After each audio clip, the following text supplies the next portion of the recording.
Mag-asawang pawang engineers binagbabarel sa lungsod ng Coronadal sa South Cotabato, isa patay, isa kritikal. Yung gunman, nakuna naman ng CCTV. Detalye mula kay Jun Di Bakutak, RS19. Assalamualaikum, Brother Jun.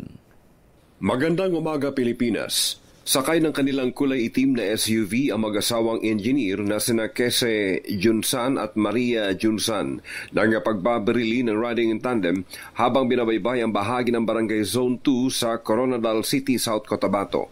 Sa report mula sa Coronadal Police Office, sakay na isang motorsiklo ang dalawang suspek na mabilis na tumakas matapos paulanan ng bala ang sasakyan ng mag-asawang engineer. Nadala pa sa pinakamalapit na ospital ang sugatang mag-asawa, subalit dineklarang DOA ang husband habang nasa kritikal na kondisyon ang asawa. Ang mag-asawa ay residente din sa isang subdivision sa lungsod ng Coronadal at patuloy pang nangangalap ng karagdagang impormasyon ang kapulisan sa motibo ng pamamaril sa mag-asawang pawang enhenyero. Since napapalibutan ng CCTV cam ang lungsod ng Coronadal, umaasa ang kapulisan na nahagip ang pagkakakilanlan ng dalawang gunmen. Mula sa Central Mindanao, RH19, Jun Di Bakutak, DZRH, una sa Pilipinas, una sa Pilipino.